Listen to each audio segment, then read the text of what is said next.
Hello, everyone. Thank you for joining us. My name is Jason Montgomery, and I'm with EE Tech and All About Circuits.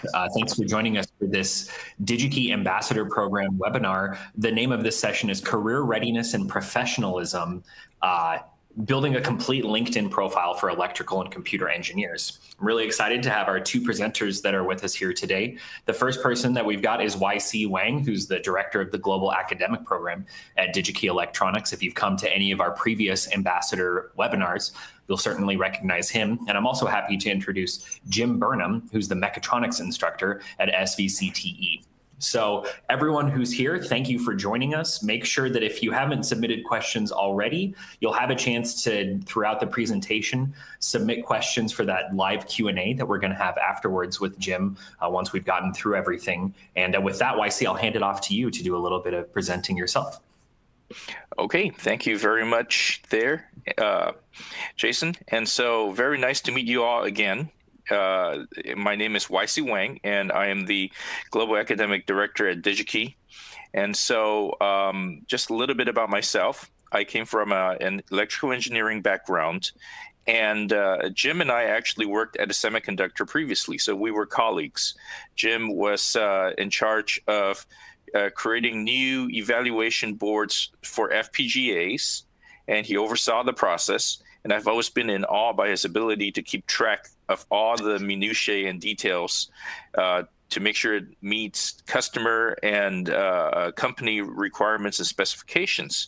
So it's a real privilege of mine to have Jim on this call with us. Jim is now an instructor, and he really loves teaching, and he really loves conveying interesting new concepts and ideas to students. So real quick about the DigiKey academic program. So next slide, please. Okay, so real quick about the DigiKey academic program. The DigiKey academic program is your partner for all academic solutions.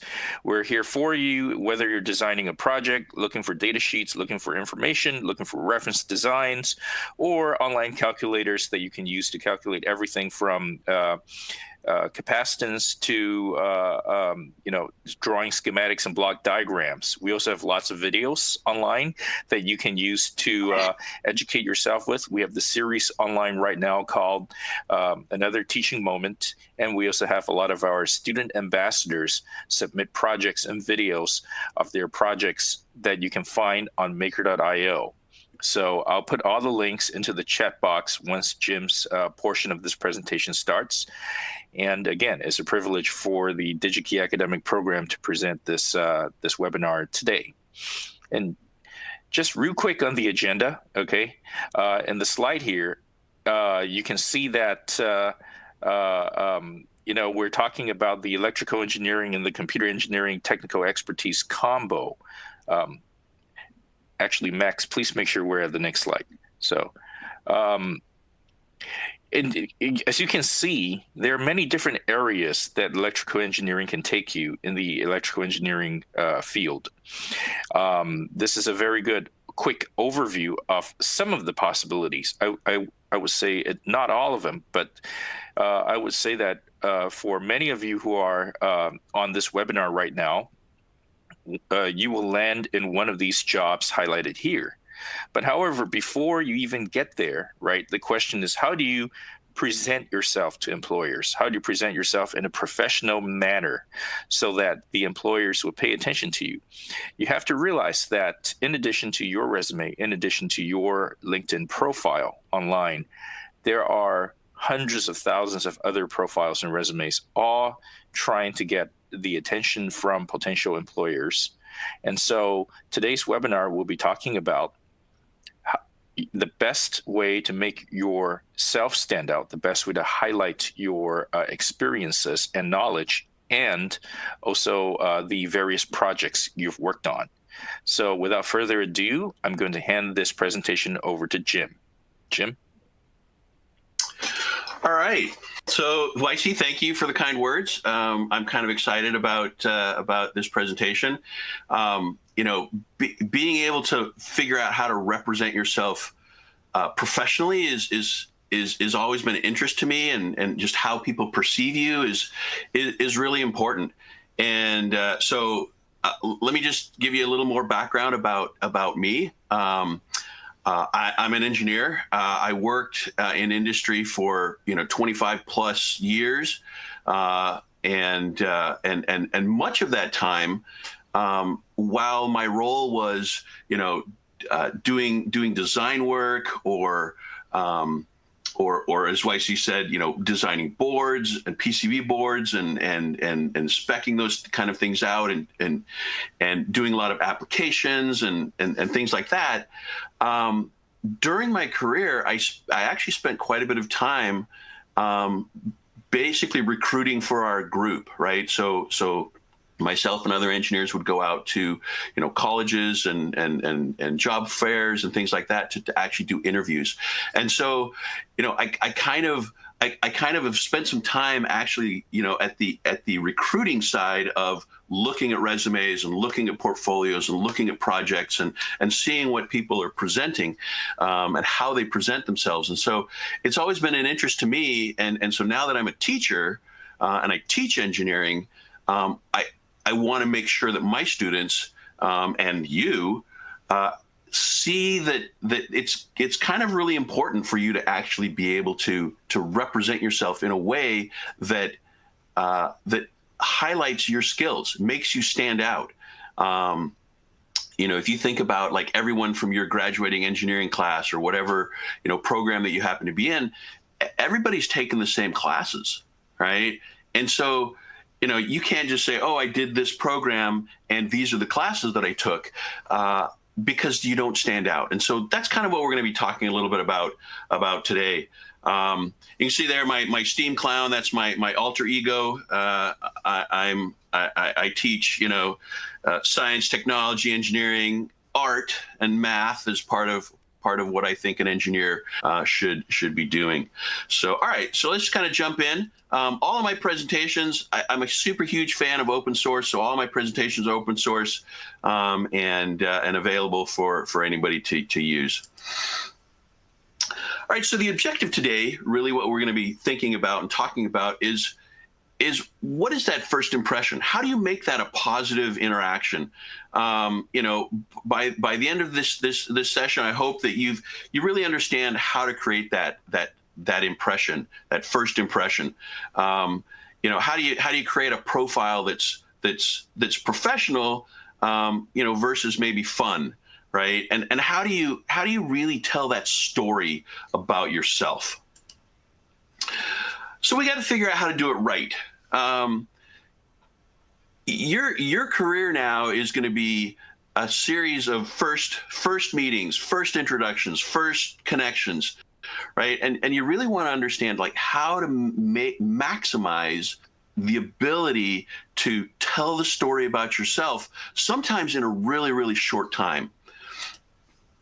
So we're going to talk about these four things really first as we talk about a LinkedIn profile. Whether you have a LinkedIn profile or not, if you don't, you should definitely go create one. And we're going to talk about this because this is not specifically to LinkedIn, although everything we talk about will be LinkedIn related. But it's really your whole online persona. Like, how do you present yourself? And so some of these tips and tricks that I'm going to talk about here, they apply to really all of your social media environments.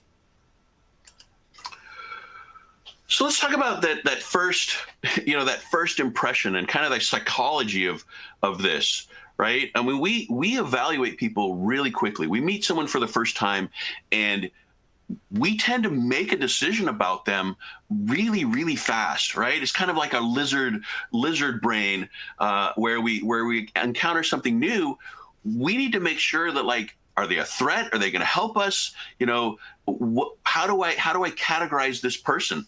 And so, unfortunately, right, we get judged, right? Because people are making those same impressions about us. We get judged about our facial features, our body types, whether somebody thinks we're attractive or intelligent, how we dress affects that, even the way our voice sounds. And so we need to think about that kind of stuff because some of those things we can't change, right? And so we need to be able to come up with a way to present ourselves in the best possible way so that that first impression really goes over well. And so we all have pre perceptions and the way that we think about people, and we really have a hard time overcoming these. And so if you go to some meetup or some conference or something, and you meet someone and they're behaving badly, that really sticks with you and colors your whole relationship with that person, onwards. And it takes a long time that if that was just one bad day for them, but they're really, a really professional, competent person, it still takes you a while to come over to that side, right? And so, if you look at this little chart here, it's like what you think of yourself and how you see yourself, and what are the objective facts about yourself and stuff that right? Skills that you have.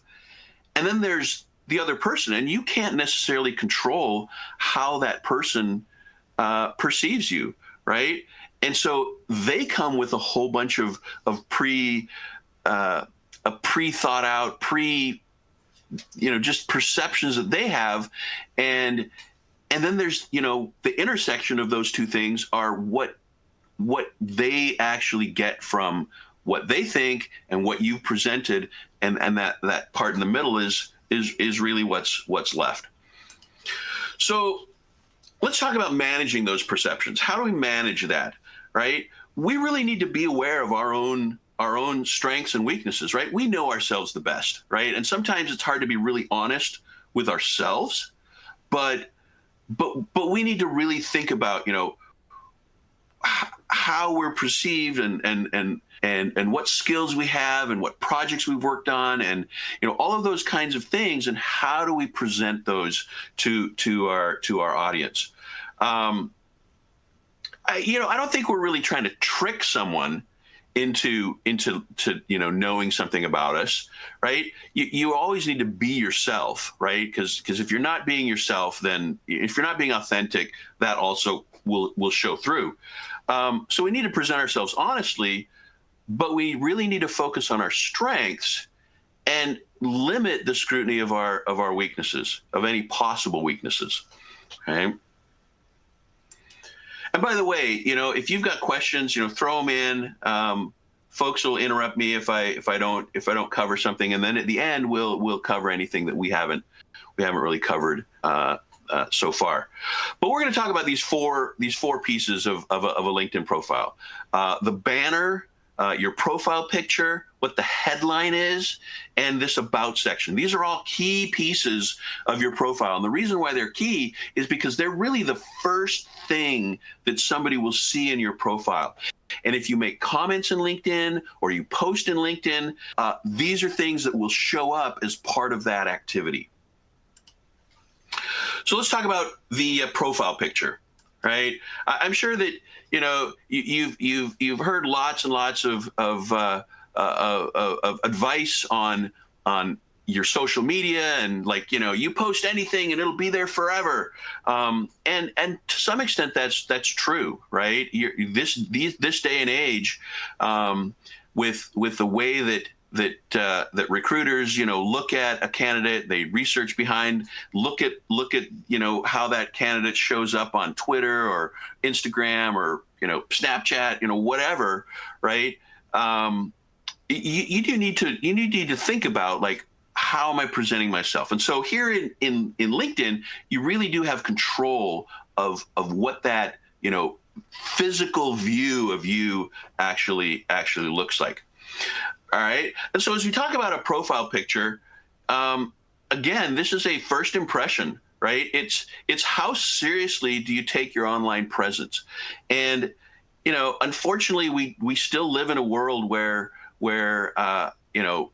people look at our appearance and think, oh, is this person serious? Do they take their job seriously? Are they gonna really perform for me? And so, you need to think about what does that picture actually look like, right? Is it serious? Is it competent? Does it actually accurately represent you?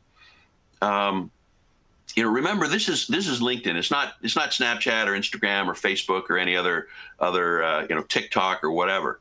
And so as you think about like, okay, what's this picture, right? What do you think the correct picture would be if you were picking a picture for your professional persona, right? Well, obviously this one, am I trying to get a job? What is that actually conveying, right? This one's not too bad, but it's distracting. There's a lot of stuff going on in the background, and maybe not the one that you want to make that first impression with. And so obviously this one is conservative, safe, professional, but it really depends on what you're trying to actually do, right? So a little sidebar: if you go to my profile, and I'm not sure if folks can actually see that. Let's see if I can actually. Well, I just posted in a question so the moderators can post my LinkedIn profile to you. But as you look at people's profiles, you can look and see what they're really trying to do. Like, so for example, my profile picture is me in a spacesuit helmet at a maker fair, right? And to be fair, right, at this point in my career, I'm not trying to get a job, right? I have a job, and I'm probably going to be a teacher for the rest of my career, and I'm not really worried about making a super bold impression with a new college grad hiring recruitment manager, right? I'm at the end of my career more than I am at the beginning of my career, and so I can play with this a little bit, right? I can be a little more spontaneous, and so that's really the thing that you're going to have to think about as you try and figure out, like, what is that persona, right? I mean, the most safe is a clean, a clean headshot there. But depending on the type of job, depending on what you know about the company, you could be a little more playful. But I would start from the conservative end and go more playful. As you go forward. All right, so how do you take that picture, right? Well, cell phones these days, they have good cameras, right? Find a background that matches your skin tone. Use natural light. A lot of times, if you put yourself in front of like a light coming from a window or something like that, wear something professional. Think about what you would wear to an interview. Maybe put something like that on. LinkedIn allows you to edit your photos. You can try different ones, play with it. You can change it whenever you want. And so we're not going to spend a lot of time on these. You can go back and look at some of these links in the slides later. But we tend to hate taking pictures of ourselves. And so, take a bunch of pictures, try a bunch of things out. I've heard where you take a video of yourself and then take screenshots of the different poses, because you can actually get some better images of what you're actually looking at like that. But put some real effort in. Make it a conscious effort of taking that picture. Don't just pick a picture from a vacation or whatever and post it. There's a lot more tips here as far as like how to actually take a picture. Make sure that they can, your eyes are visible. Don't wear sunglasses or have things blocking your face. There's a trick called the squinch, where you actually you don't squint, but you just kind of give a little tension on your eyes, and it makes your eyes pop out a little bit better. Think about, like, are you looking straight on? Are you looking to the side? Right? There's all kinds of tips, and by no means am I an expert on any of this stuff, but there's a lot of simple things that you can do to make that picture really pop out. All right, here's a whole bunch more links that you can go take a look at later, and of course, just Google LinkedIn profile picture, how to take the best headshot or things like that will get you a long ways. Now the next piece that we look at when we're looking at our LinkedIn profile is the headline, and this probably is one of the most important pieces of of the LinkedIn profile. Your headline is this section that shows up under your name, and it's 120 characters, and you should use all 120 characters. We'll look at that in just a second. But this is the piece that travels with whenever you comment on a post or make a post, or somebody comes and looks at your profile or clicks on your name. This is the piece that's going to show up, and it's a place where you can tell a super tiny mini little story, right? This is where you want to let the world know what you're excited about, what your aspirations are, what you want to accomplish, or what kind of job you're trying to get, right? This is the little section there that kind of highlights that. This is the piece that everyone's going to see over and over and over again, and so you really want to make sure that it communicates, really the right message. So as I said, it's 120 characters, right? A little less than a tweet, and you should really think about, like, what are you trying to do with this, right? The goal of this is to actually have someone dig a little deeper into your profile. Go read your about section. Go see what schools or classes or experience that you have, right? And you want to entice them to kind of dive into your profile a little bit, and so that's where you're going to put a bunch of keywords, little short sentences. What are you going to put there? It's more than your name, right? It's really an elevator pitch. Think of this as you have 5 seconds to, like, catch someone's attention and have them kind of dive into your profile. Make no mistake, right? This is where you are trying to present yourself in the very best possible light, and you only have a short number of characters to do it. So take a look, jump on LinkedIn and start clicking through different people's profiles. Look at what they actually say, right? If we look at mine, right, for example, I'm actually doing a couple things, right? Number one, I'm clearly saying that I am a mechatronics engineering instructor, right? And then I'm also kind of throwing a little playful piece in there because my class is really hands-on. My class is it's 3 hours every day, and so it's a big piece of time that students get to do a lot of stuff. And so I label that and I highlight it as fire-breathing robots, right? And so I show a serious side, but then I show a more playful side. And then I talk about, the place I work, right? Silicon Valley Career Technical Education. And then I throw in a couple little highlights, right? That, like, in 2019, I was Teacher of the Year for our district. I've presented at some of the teacher conferences. I'm a workshop instructor. And so I've actually added in a few things in that short little space. I've actually told you a lot about myself and what I do, and more importantly, what I can do for you if those are things that you're interested in, right?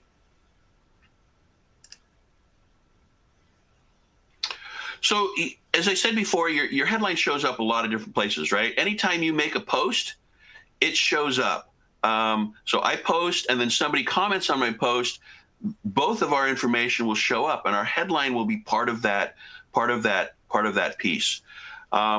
Again, more links here that you can dig into and try out things. All right, real quick, let's talk about the banner. Right, the banner is the piece that's behind your picture, above your headline. There's a little section there, and this is another place. Right? Because a lot of people just leave that blank. They just let it be blank, and whatever, the default, maybe some pattern that LinkedIn gives you, they just leave it there, right? And they don't take advantage of that. And so this is another place where you can take advantage of communicating a little bit more about yourself and about things you're interested in and projects you're working on or whatever, right? And so, this is again, most people just ignore this. So pick something that's unique, pick something that stands out, pick something that's going to communicate something about yourself. Mine is basically this electronic background. If anybody was really savvy, they'd realize that that's the layout for a 555 timer. So it's kind of obscure little fact that nobody knows. Plus, I've stuck in my little Steam Clown logo, so I've kind of branded myself a little bit more with that education alter ego that's there, right? I'm actually thinking about changing this a little bit, doing some more things, and it's something that always can evolve. So if we take a look at some others, this is someone I know. She's actually helped our school out, and she's Rosemary's working at a place that a company that one of their projects is building these education robots, right? And so with her profile here, she's got a nice headshot here. She's got a nice explanation of what she does, right? She's Forbes 30 under 30 enterprise technology. So she's telling you a little bit about her credibility there, but she's also put in here some information about this robot, right? Just kind of interesting. Here's some scratch programming. Here's a picture of little robots, right? A little bit more information that kind of highlights the things that she cares about, right? Because knowing her, she is CEO of a couple companies. She is on the board of a number of companies. She is, a luminary in her industry. But the thing that she cares about is this little education robot package that she gets out to middle and high school kids. That's the thing that she's passionate about, and so of all the things that she could have picked, that's what she's putting into her background there. All right, and like I said, there's a bunch of links. More links there that you can go take a look at of things that what your background can do. All right, the last thing I want to talk about is the about profile. And this is really a longer, deeper dive into your story, right? And so this is a section here that's down a little bit lower in your profile, and it's really a place for you to tell the story about yourself that's going to make it stand out from all your other classmates and all the other people who are trying to get the same job that you're trying to get. And so this is really your personal story, right? Who are you? What do you do, or what do you want to do in the future? And what are you really passionate about doing, right? Those are the questions that you want to answer when you're writing your about section. It's really not the place to tell your life story unless a piece of that is actually relevant to what you're trying to do. We always have a hard time writing about ourselves. You've written cover letters, personal introductions. It's hard, right, to really be honest and tell, talk about yourself in a positive way, and sometimes it feels like you're just bragging or you're coming off more important than others, but you really need to think about this section of your profile. You have 2,000 characters, so it's actually quite a big section that you can write about, and it doesn't have to be all professional, right? You can throw in a little personal color and kind of highlight something that maybe is going to make you stand out, right?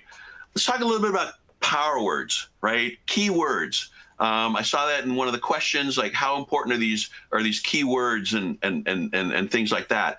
Well, they're kind of important, and one of the reasons why is because more and more these days, before a human actually reads your resume or your cover letter or any material that you're presenting and turning into a recruiter and submitting to some job site, an AI is actually looking at your stuff. They're actually looking at it and trying to match up words and phrases that are part of the job that you're trying to get.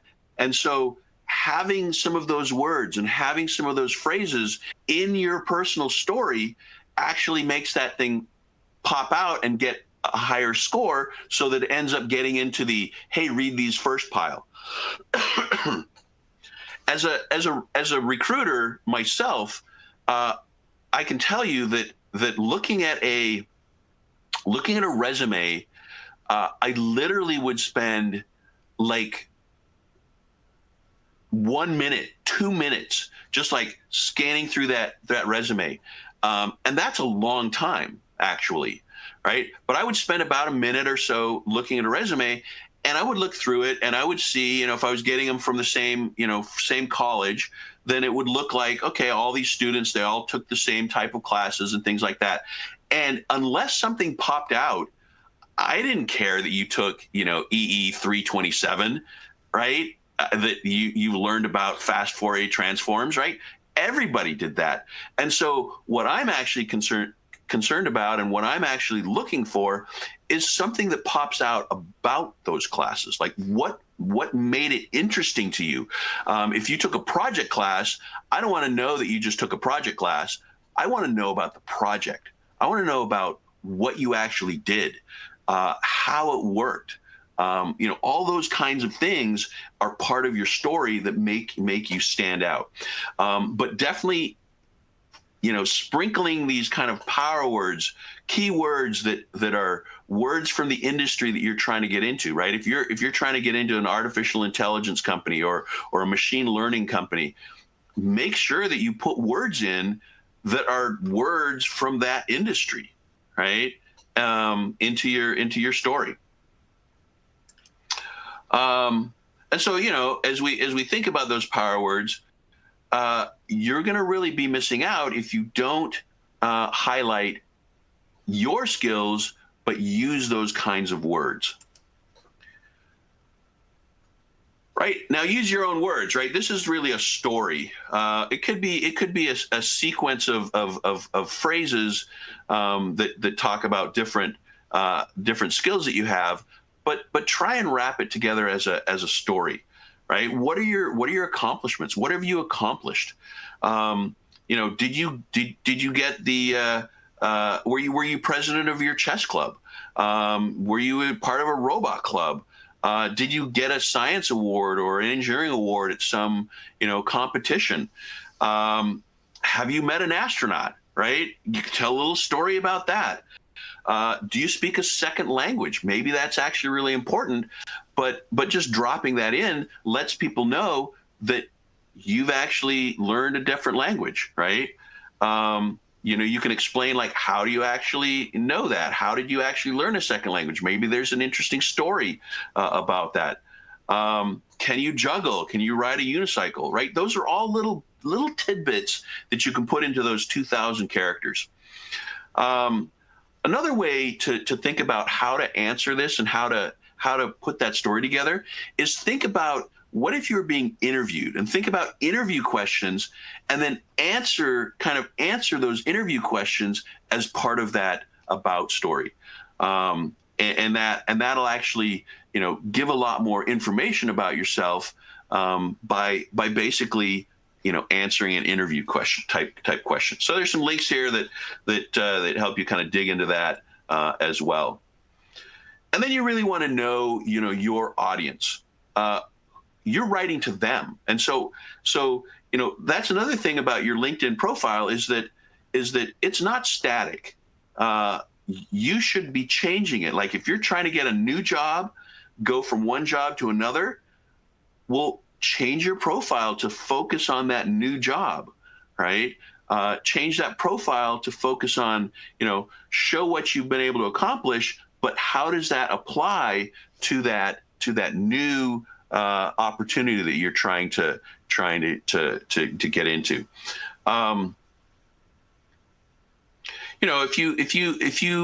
If you're trying, I mean, again, right? Many of you are going to be new college grads.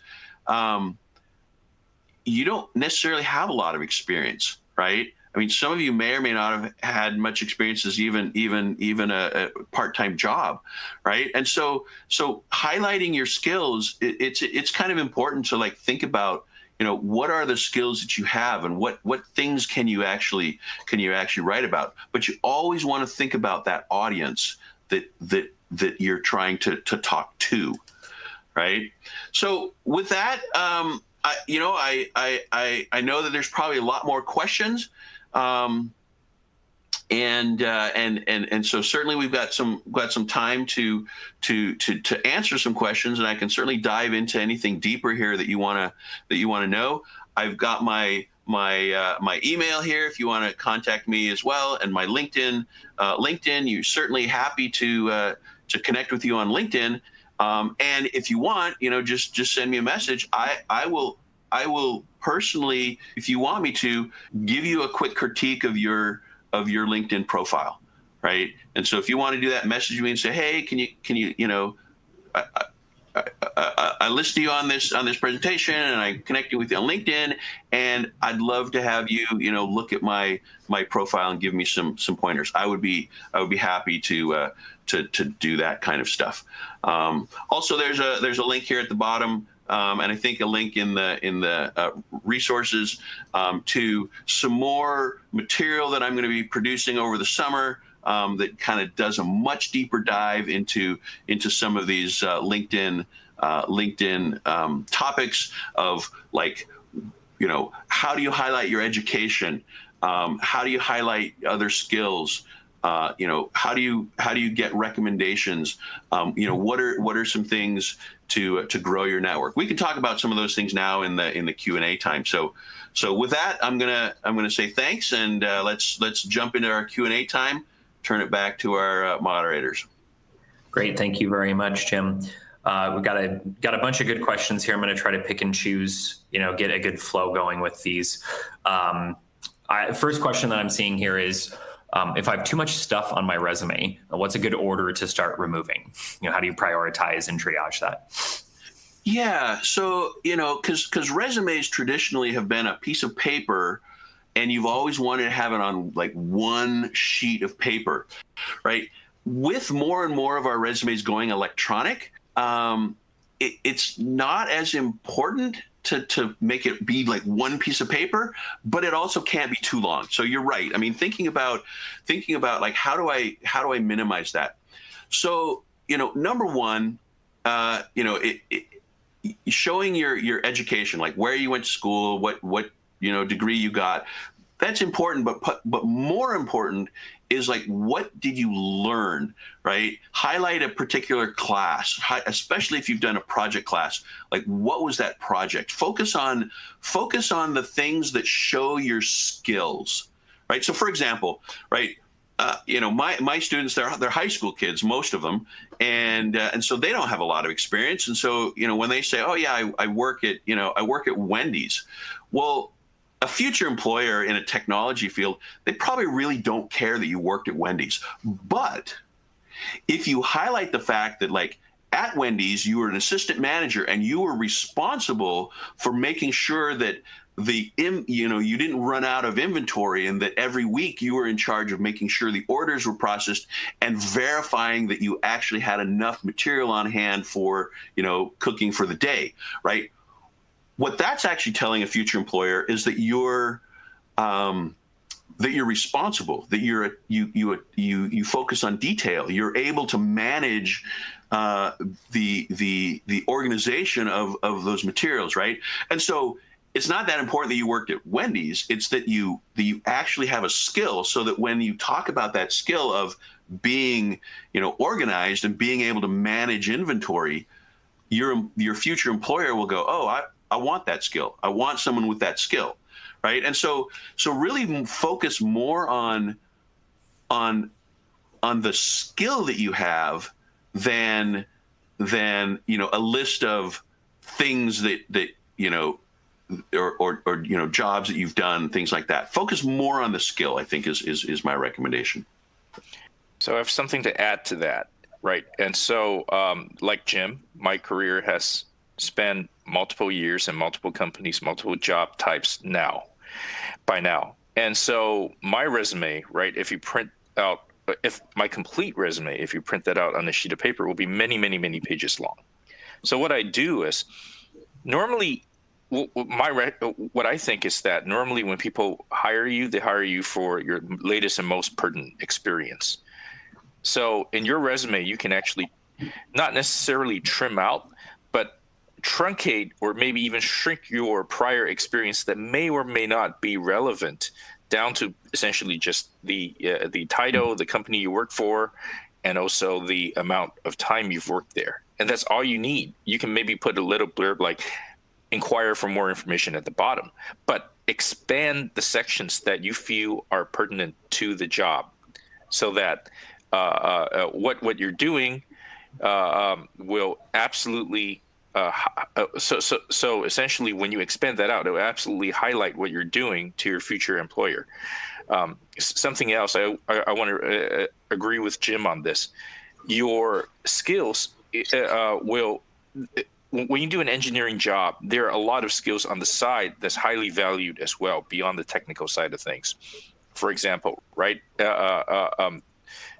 managing your team's supply chain when you are building a batch of boards for prototyping. How do you secure those boards?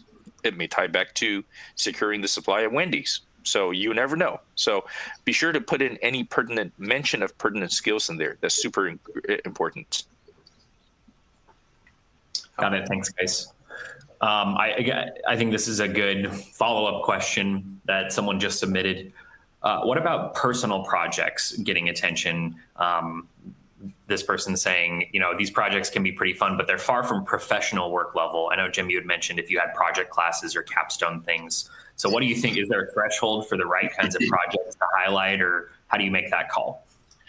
Yeah, I think this is super important. All right. So again, think about your resume, your showing yourself off as what you did in school. Well, if you're going to your career center at your college and you're sitting down to interview with some companies there, and you look around the room and there are all the people from your class sitting there, and they all took the same classes, right? And so the recruiter, they're the last thing they want to hear over and over and over again is that I took EE 342 and it was an interesting class.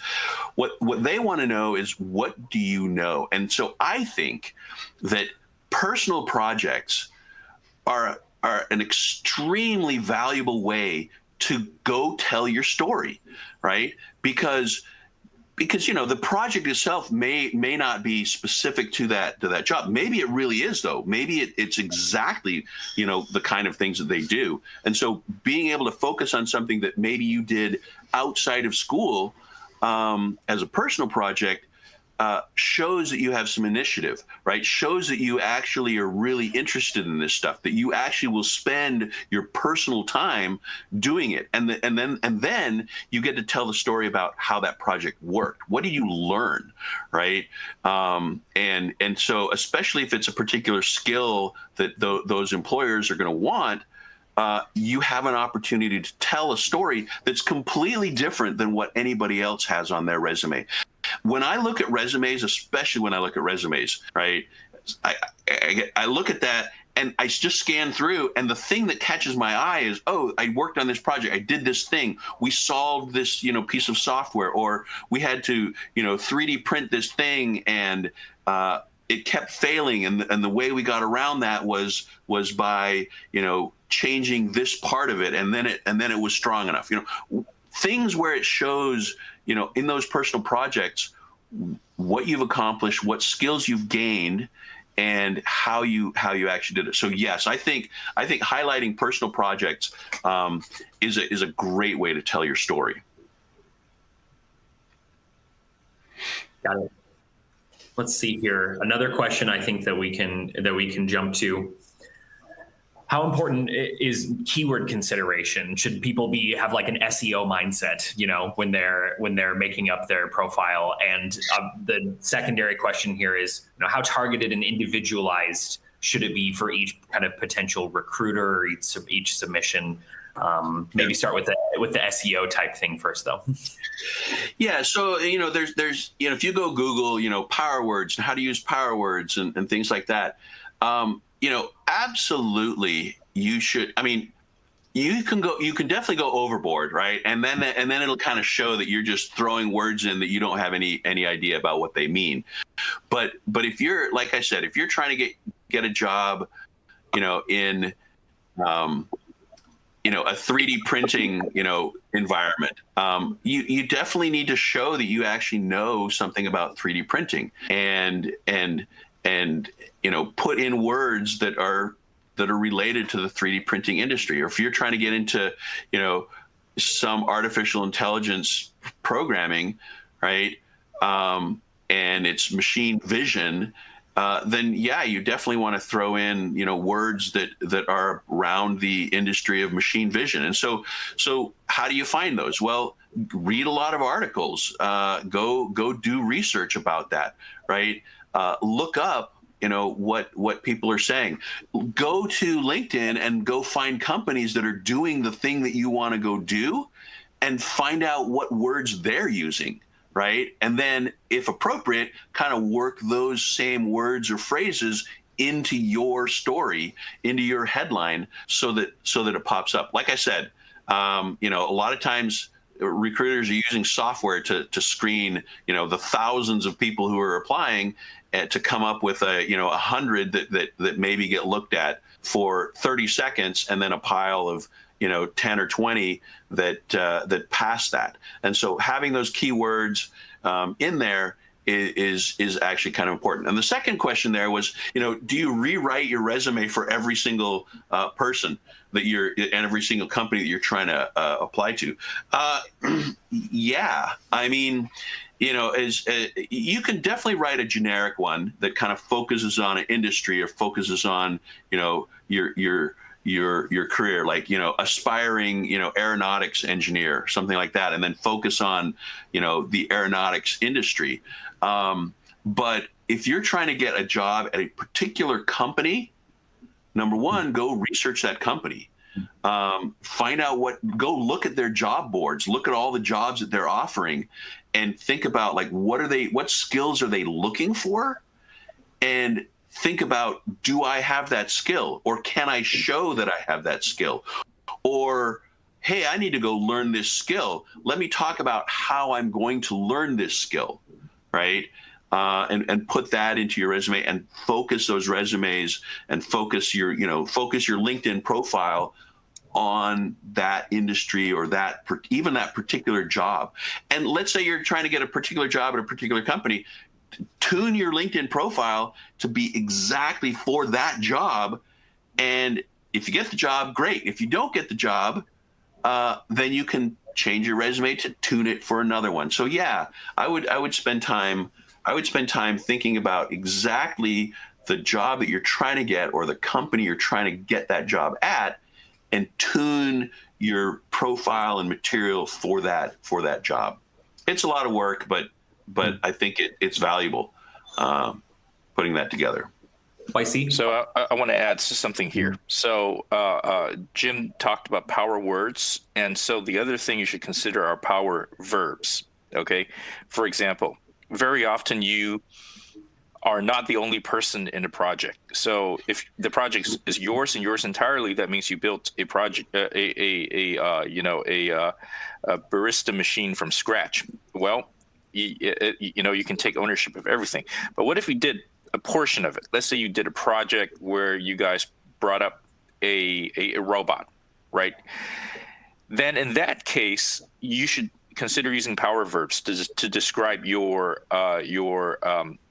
level of participation in the project and what you contributed to. For example, you can say, I've activated the robot, right? Or ways to describe what you have done to contribute in a way that captures the imagination, and it sounds positive, inspirational, and powerful to the person who are reviewing your resume there.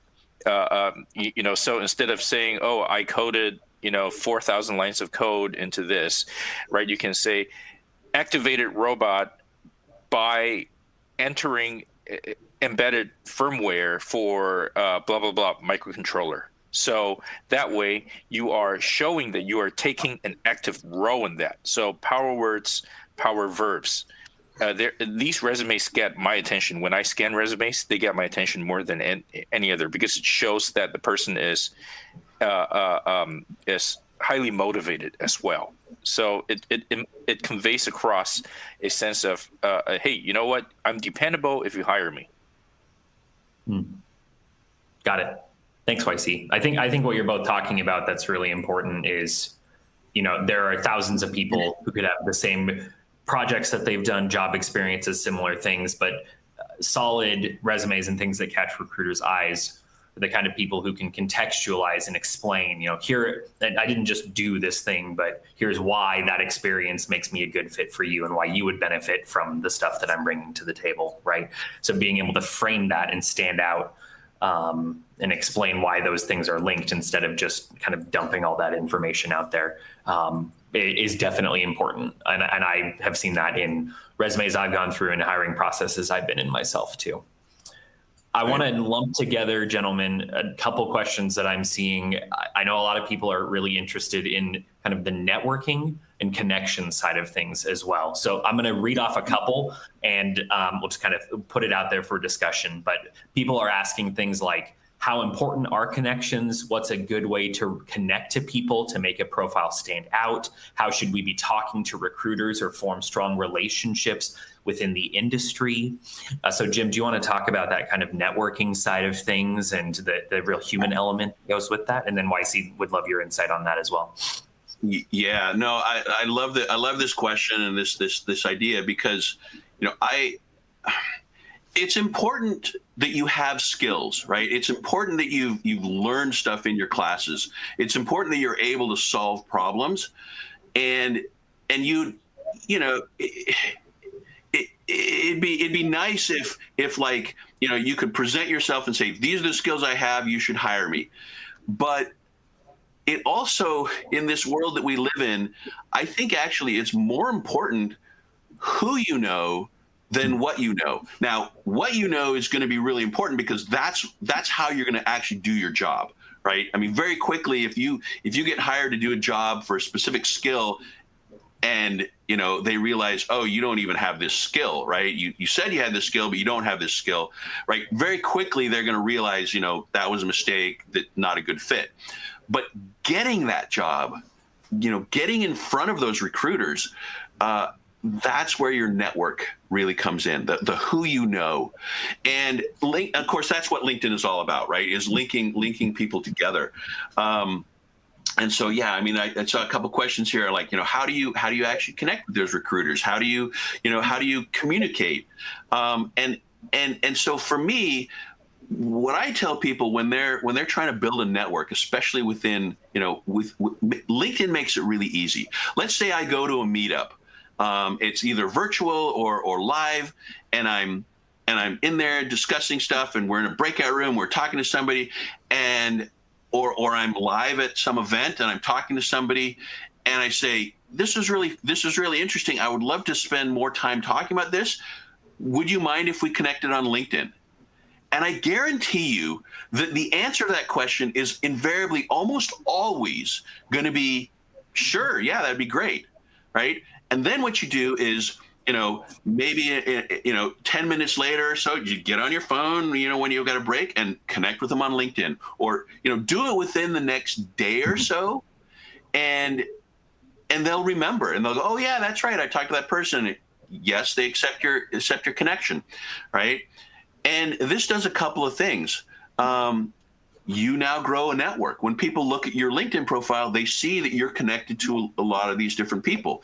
The other thing that I always do when I connect with somebody on LinkedIn or any social media environment where there's some messaging system, right? I always send them a message reminding them of how we met, reminding them of what we actually talked about, reminding them if they said, oh yeah, you know what, contact me later and I'll get you this. I remind them of the thing that they said they would do for me. And I also remind them of what I can do for them, right? or how we can interact in the future. And so typically I'll say, hey, it was great to meet you at the event last night. If you remember, I'm the mechatronics teacher. I teach high school kids. I'm really interested in, the new sensor that your company has that you can connect up to a Raspberry Pi. And I would really love to talk to the engineering team on how we could get some of those, in my classroom, right? And I kind of set up this environment where, hey, we're going to talk about this some more. They might even give my class some, right? I might not even have to buy them, simply because of that relationship that we've built. And so, yeah, your network is really important. And so I guarantee you that every interaction professional interaction you have with somebody, just say, hey, that was great. Do you mind if we connect on LinkedIn? And just connect. If you notice on LinkedIn, actually, there's a thing where it shows your number of connections from 0 to 500. So until you have 500 connections, it shows, I've got 37 connections, I've got 92 connections, I've got 240 connections, right? And it shows that. But as soon as you cross 500, it just says 500 plus. And so your LinkedIn job right now is your race to 500. Just make those connections. And so every opportunity you have, just say to somebody, hey, it was great talking to you. Can we connect on LinkedIn? And they're going to say yes. And now you've got a new LinkedIn connection. Very cool. YC, any thoughts there? Yeah, absolutely. So that shows you the gamification of the process that LinkedIn actually put in to try and get people more involved. But I'll tell you, it works. Okay, so there are two things that I want to go into a little bit more detail about of what Jim mentioned earlier on, right? So he mentioned two things: meeting people at venues and events, and what you do online to get attention. Okay, so let's talk about the events and venues. So a lot of your students right now, okay, you may or may not be aware, there are a lot of events and conventions and meetups happening in your area. A lot of you are in major university towns or major metropolitan areas right now. Even though we are in a state of pseudo lockdown, I think we're opening up very soon. A lot of conventions are kicking back into high gear. That means starting probably around the time when you go back to school in September of this year, you will start seeing in-person conventions happening again. So try and attend these conventions as much as you can, especially if they do not require you to pay or if the price of entry is not too high.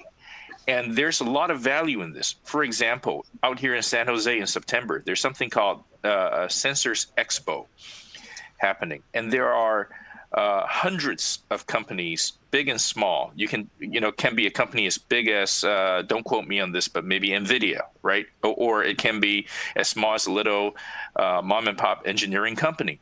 But they will all be exhibiting their sensors products and expertise and services there. You should attend these. Collect as many flyers as you can. Go from booth to booth and ask them, what do you do? Hey, I'm a student. I am graduating, or I just graduated. And you don't have to pass resume, but ask them, can I connect with you on LinkedIn? Keep a notepad and say, yes, booth number, blah, blah, blah. Such and such company, CEO of this company said, or the the team lead for RFID at this company said, yes, they want to connect. Then go on LinkedIn and connect with them, and attend as many of these as you can. They are happening all the time in the background, and it also makes you. It makes you appear as someone who's more involved in that portion of the industry you're interested in as an engineering student. So, and in-person events are kicking back into gear again. So take advantage of that as much as you can. There are also meetups in your area. There are IoT meetups. There are AWS meetups. There are robotics meetups. And these are like-minded people. Very often the people who are funding these meetups may actually be VCs or entrepreneurs or executives from companies. Go to your local meetup. Be more active. The people at your meetup will be able to network or help you find a job at some point in time. If not, if you're starting your own company, they may be very useful context to have. So the other thing is, how do you get attention on social media? Well, this is where, hashtag comes in really handy. A lot of you are posting your projects on LinkedIn.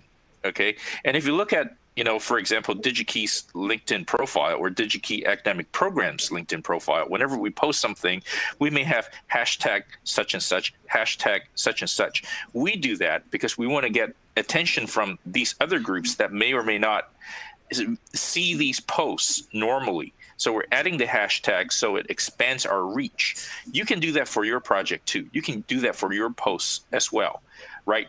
For example, if you say, hey, you know what, I wrote, I did a nice project on, disposable face mask solutions, or a UV hand cleaning, UV cleaning product, right? You can say, hey, hashtag this, hashtag that, and you start getting these, because what happens is you start finding that people in those groups may start paying attention to you. And then they start saying, hey, this student here, she or he may be super motivated. And you know what? I have this idea, or I have this company. I know this guy person who's looking for a job. I'm going to, start making all the necessary connections to make this happen. So there are a lot of possibilities here. Right? Make the most of the tools that's available to you. Make the most of the events in your area that's available to you. It makes you stand out. And if I see a student at Sensors Expo or ArmTechCon, or AWS reInvent, I'm standing in the booth and a student comes up to me and say, hey, normally you don't expect to see students here, but here I am. I'll be super impressed. It'll leave an impression in my head. So anyway. Yeah, no, and I agree, and I know we're about out of time, but the other thing that I would recommend that you do is get on LinkedIn and do those searches. Search for topics, search for people, search for companies that you're interested in, and follow some of the people that are there. And if they write an article that you're really interested in, make a comment on that article. Right, on how that affected you, or make a comment on like, hey, I was doing the same thing, and this is an interesting thing that I found, and by doing that, you're going to expose yourself to some of these people. I can't tell you how many, as a teacher, not as a professional in the industry, as a teacher, how many CEOs that I'm connected with and have had conversations with at events that like YC has said, the live events, and I feel like I can actually connect with them and ask them questions, and so it's amazing how you'll connect with people and have these professional connections by just simply going to an event or commenting on an article or writing your own articles and posting them on LinkedIn. Awesome. Well, gentlemen, I want to thank you both very much for your time. I think everyone who's here in attendance, your obvious first homework is to go add both of these guys to your LinkedIn profiles. Go get connected to them. This has been an incredibly interesting and relevant conversation. Jim, YC, thank you both very much for your time. Well, thank you. And don't forget, everyone, add the DigiKey LinkedIn profile to your, start following that. Absolutely. Okay. All right, thank you, Jim. Thank you, everyone. And we look forward to seeing you all at another DigiKey Ambassador webinar sometime soon.